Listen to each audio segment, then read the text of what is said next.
Voilà, bonjour à toutes et à tous ceux qui être branchés ce soir et à tous ceux qui verront aussi en replay. Bienvenue, nous sommes jeudi 2 février et nous allons poursuivre ce cours sur le fait d'être transformé par la gloire de Dieu. Puis on va voir aujourd'hui les obstacles au changement et à la transformation. Je reviendrai sur un cours prochain sur la transformation en termes de euh, l'importance de comprendre que c'est notre cœur qui a besoin d'être transformé, mais j'ai fait un petit cours spécifique dessus, donc je le ferai au suivi de ce cours d'aujourd'hui. Aujourd'hui, je voudrais voir le fait des obstacles au changement et à la transformation, parce qu'il y a beaucoup d'obstacles qui sont là, et alors, évidemment, hein, lorsque nous saisissons, et j'y reviendrai beaucoup de fois, mais lorsque nous saisissons euh, qui nous sommes réellement dans la nouvelle création, dans la révélation de la gloire, des enfants de la gloire que nous sommes, j'en parle beaucoup en ce moment dans les séminaires où je vais, là où on m'invite. J'ai fait deux émissions avec Carlos Payan à midi sur sa chaîne. Vous pouvez aller les écouter, c'est très intéressant, c'est des synthèses en peu de temps de ce que je crois être en train de voir et de comprendre.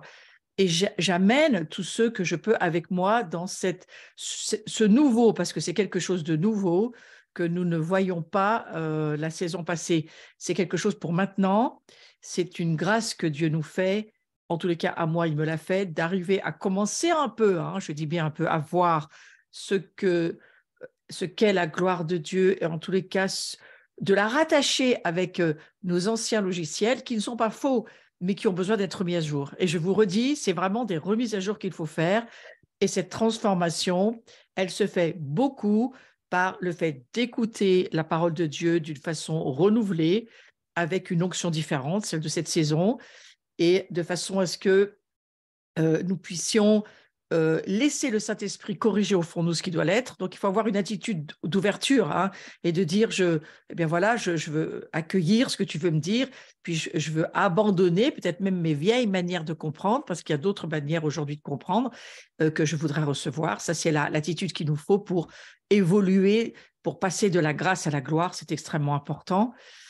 Et c'est vrai que je suis moi-même euh, ébloui par ce que je vois aujourd'hui, que je ne voyais pas du tout la saison dernière. Mais ça ne veut pas dire que la parole de Dieu change. Non, non, mais elle prend de la profondeur, de la hauteur, de la largeur. Elle prend de l'altitude en nous. Et comme c'est la révélation qui nous transforme et que c'est la révélation qui nous aide, revenez au cours précédent, hein, sur on va dire, les dimensions surnaturelles de la gloire. J'ai traité beaucoup de la révélation, j'ai traité beaucoup de la foi, de l'onction. Ce sont des dimensions importantes pour comprendre en termes de, par ma foi, voir ce que Dieu essaye de me faire voir de lui. Parce que tout cela n'a rien de cérébral, et je le redis, nous ne pouvons pas voir le royaume de Dieu avec une compréhension humaine, intellectuelle, charnelle en termes d'humanité. Dieu est bien au-delà de notre humanité, et donc cette nouvelle création, cette recréation que nous sommes, elle a justement cette faculté extraordinaire. Elle a cette faculté de pouvoir naître d'en haut, et donc nous recevons la foi pour voir. Nous recevons la foi pour agir. Nous recevons de nouvelles facultés que Dieu nous donne et qui aujourd'hui continuent. Ça, c'est pas que ça n'a pas commencé, bien sûr que ça a commencé, hein. Nous avons commencé notre transformation de la chenille au papillon depuis que nous sommes nés à nouveau. Mais vous savez, on peut être né à nouveau et avoir vécu très peu de transformation en quelques années, et on peut être né à nouveau il y a quelques mois et avoir fait des années-lumière de distance, simplement parce qu'on s'est beaucoup laissé faire par la gloire très vite. Donc voilà, il y a beaucoup d'espérance, en tous les cas pour nous, à rentrer et à nous laisser continuellement transformer, hein, la nouvelle création que nous sommes. Les choses anciennes sont en train de passer, mais elles sont vraiment passées. Et les choses nouvelles, elles sont en train d'arriver. Mais en fait, elles nous transforment pour nous amener à devenir ce que nous sommes déjà dans le cœur de Dieu et dans les cieux. Nous le sommes déjà. Mais sur la terre, nous devons arriver à nous réaligner et à laisser l'humanité dans laquelle nous sommes, justement, le vivre. Alors, il y a des obstacles, on va le voir, et les obstacles au changement et à la transformation, il y en a plusieurs. Alors, il y en a énormément. Vous comprenez bien, moi j'en ai mis simplement quelques-uns, mais ça sera peut-être à vous de voir les vôtres. Donc, il y a bien entendu la peur. Hein. La peur, c'est l'ennemi de tout changement. C'est d'ailleurs la première émotion que va ressentir Ève et puis ensuite Adam. Tous les deux, ils vont avoir, en même temps, ils vont avoir peur. Dès que nous perdons la connexion avec la gloire de Dieu, dès que nous perdons la relation avec Dieu et donc sa gloire, nous avons peur. Donc, vous voyez que chaque fois que la peur commence à venir frapper à notre porte et parfois s'y installer, bien moi, je crois que ça veut dire qu'on s'est éloigné de la gloire de Dieu et qu'il faut réapprendre à re-rentrer dedans. Tous ces cours, ces formations, j'y travaille beaucoup, je suis immergée dans ce sujet et donc je commence à avoir un certain nombre de possibilités d'expliquer ce que je vois par la foi. Donc ça va venir, hein. Mais je veux rattacher cette notion de la gloire à cette notion des obstacles au changement, à la transformation, parce qu'il est bien question là de la gloire de Dieu. Hein. Donc la peur, c'est un ennemi du changement. Le fait d'être passif, inactif, ça bloque ça aussi. Hein. Vous savez, quand on arrête sur image, et puis voilà, on est bloqué sur peut-être la saison passée, on est bloqué à cause d'une blessure, on est bloqué parce que bon, on en a marre, on n'avance plus, voilà, simplement qu'on n'a plus envie de rien faire. On devient passif, peut-être aussi parce que les circonstances de notre vie, de notre communauté, là où nous allons essayer de vivre notre foi, ça ne fonctionne pas, ce n'est pas évident. Il y a des tas de raisons d'être passif et inactif. Tout ce dont moi je vous parle, ça n'a rien à voir avec ni des accusations, ni des condamnations, parce que je ferai l'œuvre du malin. Donc, ce n'est pas ce que je veux faire sur ce cours. Je veux simplement vous dire qu'il faut nous laisser être convaincus par le Saint-Esprit. Lui, il nous convainc de tout ce qui ne va pas, du péché, c'est-à-dire tout ce qui est décalé, tout ce qui n'est pas centré avec Dieu, tout ce qui nous éloigne de la gloire. Il veut absolument que nous ne perdions pas la connexion avec Dieu le Père, le Fils, le Saint-Esprit, donc avec la gloire. Et pour ne pas perdre cette connexion, il faut veiller sur nous. Nous sommes des guetteurs, des veilleurs, nous préparons nos vies, déjà les nôtres, ensuite nous préparons pour aider les autres en même temps, hein, c'est en même temps, en s'aidant nous-mêmes, on en aidera des tas d'autres. Hein. Donc voilà, soyons attentifs à cela.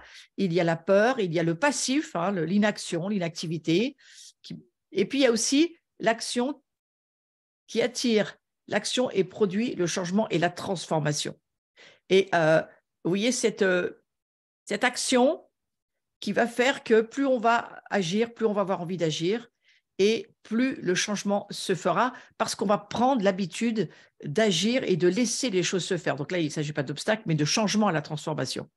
Et il se peut que certains traits de caractère et de comportement en nous bloquent ce processus de transformation. Et alors, on va voir quelques obstacles à éviter, des choses auxquelles il nous faut faire vraiment attention. Je veux juste les nommer dans le temps présent pour que chacun puisse laisser le Saint-Esprit le convaincre. Hein. Et je redis, il n'est pas nullement question d'accusation, il est question de conviction qui nous amènera à la repentance et au changement et à avoir des fruits. C'est ça le but. Donc, remets-moi le visuel, merci, je vais aller dessus. Donc, on va lire 1 Samuel 15, 23, c'était bien le visuel. Car la désobéissance est aussi coupable que la divination et la résistance ne l'est pas moins que l'idolâtrie et les théraphim.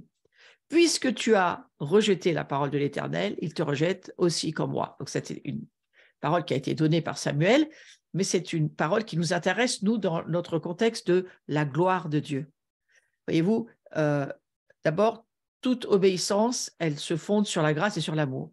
Si on n'a pas la révélation de l'amour du Père, et on y reviendra beaucoup de fois, mais le fondement de toute notre vie chrétienne, c'est la révélation du Père. C'est qui est la gloire de Dieu. Dieu est amour, Dieu est un Père rempli de bonté, ses bontés sont éternelles, son amour n'a pas de hauteur, de largeur, de profondeur, on ne peut pas la mesurer. Et cet amour que nous recevons lorsque nous nous mettons en relation, en connexion avec notre Père, lorsque nous accueillons Jésus dans notre vie, le Saint-Esprit vient et le Saint-Esprit, c'est lui qui va commencer à faire ce travail de nous mettre en relation avec le vrai amour. Parce que, voyez-vous, l'homme charnel, on va dire le corps ancien, nous étions le vieil homme, appelez ça comme vous voulez, c'est la même chose. Le vieil homme, l'homme charnel, l'homme, quand je dis l'homme, c'est l'homme et la femme, bien sûr, hein, je le dis pour les deux. Cet être ancien, ce vieil homme ou cette vieille femme ne peuvent pas connaître d'eux-mêmes l'amour de Dieu. Non, ils connaissent l'amour éros, c'est sûr, l'homme naturel comme l'animal, l'amour philéo, c'est-à-dire l'amitié, oui, ça c'est possible. Mon chat, je sais qu'il a un amour philéo pour moi, il a vraiment de l'amitié pour moi, hein, et moi j'en ai aussi pour lui. Mais l'amour agapé, l'amour de Dieu, l'homme, la vieille nature ne peut pas la connaître puisqu'elle est séparée de Dieu, elle est séparée de la gloire de Dieu. La gloire de Dieu, elle a une immense responsabilité, un immense champ d'action pour nous, c'est qu'elle nous met en relation avec l'amour de Dieu agapé. Et c'est uniquement à partir de là que cet amour-là va nous donner envie d'obéir, parce qu'on obéit par amour. Si, on va y revenir après, mais si on obéit par légalisme, cette obéissance-là n'a pas du tout de valeur dans le cœur de Dieu, puis dans le nôtre aussi. Hein, ça. Donc, la désobéissance, le fait que nous désobéissions à Dieu, regardez, c'est extrêmement lourd, hein, ce verset. C'est le verset que j'utilise lorsque je traite de la sorcellerie. Parce que la désobéissance, elle est aussi coupable, elle est comme, elle est, il n'y a même pas le comme dans l'hébreu, elle est comme la divination, et la résistance, elle est comme l'idolâtrie. Vous voyez, le fait de rejeter Dieu, la gloire de Dieu, l'amour de Dieu, la relation avec Dieu, va faire qu'à un moment donné, Dieu va rejeter le roi à qui il s'adresse là. Mais je ne voudrais pas qu'on parte sur le contexte. Je veux juste qu'on comprenne que c'est quoi la rébellion? La rébellion, c'est simplement le fait de résister à l'autorité divine. C'est d'être indépendant de Dieu, mais dépendant de l'homme charnel, de l'homme animal, de l'homme qui a une âme, mais dont l'esprit est mort. Et si notre esprit est vivant et que nous mettons à désobéir, ce qui était leur cas là, c'est là où ça devient très compliqué parce qu'on résiste à l'autorité divine.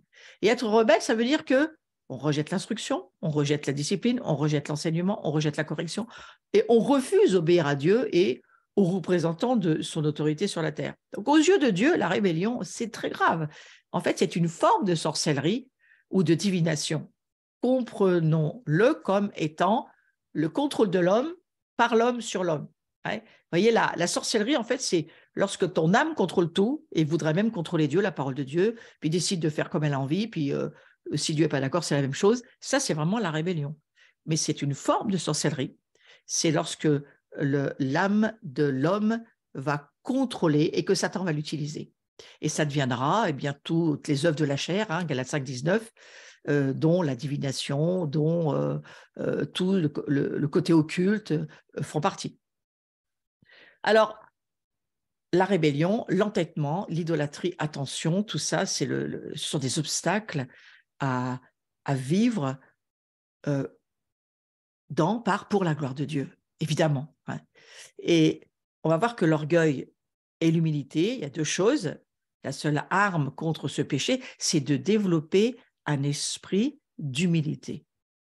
Et on va lire ce verset de 1 Pierre 5, 6. « Humiliez-vous donc sous la puissante main de Dieu. » Et ce n'est pas marqué sous votre pasteur ou sous votre, je ne sais pas, vos amis du monde. Ou non, c'est « humiliez-vous donc sous la puissante main de Dieu afin qu'il vous élève au temps convenable. » Et vous savez, je vais faire un petit commentaire là sur on va dire, cette pensée de l'humilité. Regardez comment a fait Jésus. On reviendra au visuel après. Regardez comment a fait Jésus. Jésus, avec son Père, va décider, comme un accord avec le Saint-Esprit, de venir amener un plan de sauvetage pour l'humanité, parce qu'on est quand même tous complètement perdus sans Dieu, et nous naissons, nous aussi, par notre nature humaine sans Dieu. Donc, que ce soit Adam et Ève ou nous, on avait tous le même problème. On était tous privés de la gloire de Dieu. Mais avant la fondation du monde, le Père qui nous avait déjà dans la pensée, le Fils qui était déjà l'agneau de Dieu immolé avant la fondation du monde. Il était déjà sur son trône, il savait déjà toutes choses, puisqu'ils n'ont pas ni de présent, ni de futur, ni de passé, mais qu'ils sont dans un présent continu. Je peux le dire, ta foi peut le comprendre, pas ton cerveau, mais ta foi peut comprendre que l'agneau de Dieu, il a toujours été sur son trône avant la fondation du monde, et qu'il a toujours été là, et que ça a toujours été dans le cœur de Dieu, ni dans le passé, ni dans le futur, mais dans un présent continu. C'est l'éternité. Donc voilà, et c'est très bien si ton cerveau est fatigué, laisse-le se reposer, tu vois, c'est le soir là, et laisse ta foi vraiment être demandant au Saint-Esprit qu'il nous aide à voir par la foi ce que Dieu nous dit dans les réalités invisibles et ces mystères qui sont amenés aujourd'hui à être dévoilés parce qu'on a besoin de voir pour entrer encore plus dans le royaume de Dieu, dans la gloire de Dieu, dans la connaissance de Dieu, ça veut dire la même chose. Donc, vous voyez, Jésus va venir, il va laisser ses gloires, il va se revêtir d'un corps de chair totalement sans péché, totalement saint, au travers de sa naissance dans le corps de Marie, mais dont son père est Dieu, il est engendré par Dieu. Il est né d'en haut, mais il viendra aussi de naissance humaine dans le corps de Marie ou Myriam, c'est la même chose. Et il va devenir incarnation, et il va recevoir le baptême du Saint-Esprit parce qu'il en aura besoin, puisqu'il a laissé ses gloires au ciel, mais il va se revêtir de la nature humaine. En tous les cas, il va prendre plus tard les péchés, la nature de péché, et surtout, il va porter toutes les malédictions pour nous, parce que justement, il s'est incarné pour ça. Il s'est incarné pour pouvoir devenir qui nous étions lorsque nous sommes nés loin de Dieu. Nous sommes nés charnellement, mais pas spirituellement. Alors, Jésus, il fait ce plan de sauvetage en accord avec son Père, et le Saint-Esprit va toujours être d'accord et va toujours appuyer pour que les choses puissent se faire. Ils travaillent les trois ensemble. C'est l'harmonie divine, c'est la théophanie. C'est magnifique, ça aussi, d'y penser. Comment ils fonctionnent tous les trois ensemble. Et en fait, lorsque Jésus vient et qu'il s'incarne pour nous et qu'il traverse, il nous montre le modèle, le prototype que nous sommes appelés à vivre sur la terre, de cette manière-là, comme lui a vécu. Vous voyez, il reçoit sa part, la plénitude. Lui, il reçoit la plénitude parce qu'il est Christ, il est parfaitement homme, parfaitement Dieu, mais sur la terre, il vit par la dimension du Saint-Esprit. Il ne vit pas par l'omniscience et l'omniprésence de Dieu son Père. Il est totalement homme, mais totalement rempli du Saint-Esprit. Et il y a un mystère là derrière. Et pourquoi est-ce qu'il vient le vivre dans une incarnation? Eh bien, pour nous montrer que nous aussi, nous allons pouvoir le vivre. Ça va être le chemin que nous allons avoir à suivre. Et j'aimerais faire une petite remarque sur ce « humiliez-vous », parce que c'est de là où je veux en venir. En fait, lorsqu'il nous montre le prototype de vie que nous devons avoir, eh bien, c'est ce qu'il nous dit. Et Pierre le comprend totalement. Pierre qui va se prendre plusieurs claques dans sa vie et qui va se rendre compte qu'il faut faire très attention à la parole prophétique, parce que lui, il y va un petit peu trop de son côté charnel. Et quand Jésus lui dira, Pierre, il venait d'avoir une immense révélation sur qui est Jésus, c'est lui qui répond tout juste. Et Jésus lui dit, attention, Pierre, c'est pas par toi que tu le sais, c'est le Saint-Esprit qui te l'a dit. Mais bon, c'est bien, Dieu le Père te l'a révélé, c'est parfait, très bien. Et puis, juste après, il va lui sortir ah non, mais tu ne vas pas aller sur la croix. Non, il n'y a pas moyen. Et Jésus va lui dire, arrière de moi, Satan. Il ne parle pas à Pierre, mais il parle à l'esprit derrière qui l'influence pour qu'il arrive à dire une chose aussi stupide. Pierre, quelque part, il est aussi dans son humanité. Il a aussi un petit peu de mal, on peut le comprendre. On a certainement la même, nous aussi, aujourd'hui, dans plein de domaines. Alors, Jésus montre ce chemin de l'humilité.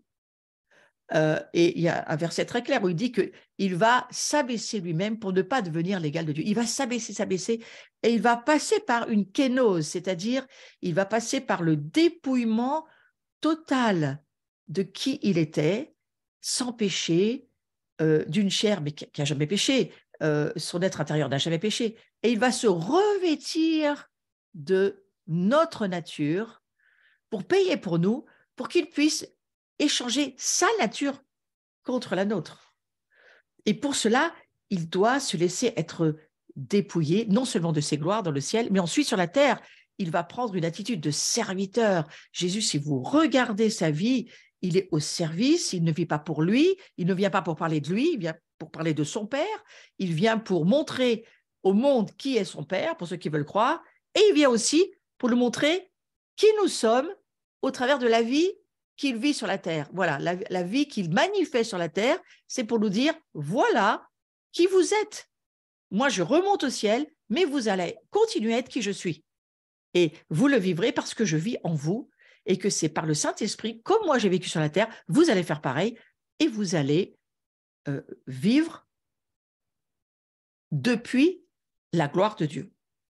Et vous allez devenir, d'une certaine manière, la lumière du monde. Vous allez devenir la gloire de Dieu en moi. Il ne faut pas oublier le en moi. Hein. Le en moi est extrêmement important parce qu'on doit absolument considérer que le vieil homme, la vieille femme, la femme charnelle qui vivait avec son ego, avec sa rébellion, son entêtement, c'est les obstacles dont je vais parler. Pour ça, je vous remets les choses en ordre. Ce vieil homme, cette vieille nature, où est-ce qu'elle se trouve? Clouée à la croix, il faut la considérer clouée à la croix et n'ayant plus d'existence dans notre nouvelle vie. Donc, cela veut dire qu'il faut avoir une conscience permanente de notre identification à la mort sur la croix de notre vieille vie. Donc, cette rébellion, cet entêtement qui peut encore être dans notre vie, eh bien, laissons-nous être totalement transformés. Il y a beaucoup de choses que nous ne voyons pas, qui viennent encore on va dire, des restes, des réminiscences de notre vieille nature, parce que si notre esprit a été totalement régénéré et totalement la nouvelle création, notre âme et notre corps, non, ils sont en travail, en travaux, appelez ça comme vous voulez, en transformation, en changement continuel. Hein. Et bien entendu, les obstacles dont je parle, je les situe dans ce cadre-là, où il ne faut absolument pas vivre avec. Si ce sont des mauvais esprits, il faut les mettre dehors. Si ce sont des habitudes, il faut les détruire en transformant nos pensées, nos attitudes et nos façons de faire. Et si nous lisons beaucoup la parole de Dieu et que nous réorientons toutes nos pensées, c'est tout le travail du renouvellement des pensées, nous arriverons à ne plus du tout nous comporter comme la vieille personne qui n'existe plus. N'empêche que, il y a encore quelques progrès à faire, vous serez d'accord avec moi.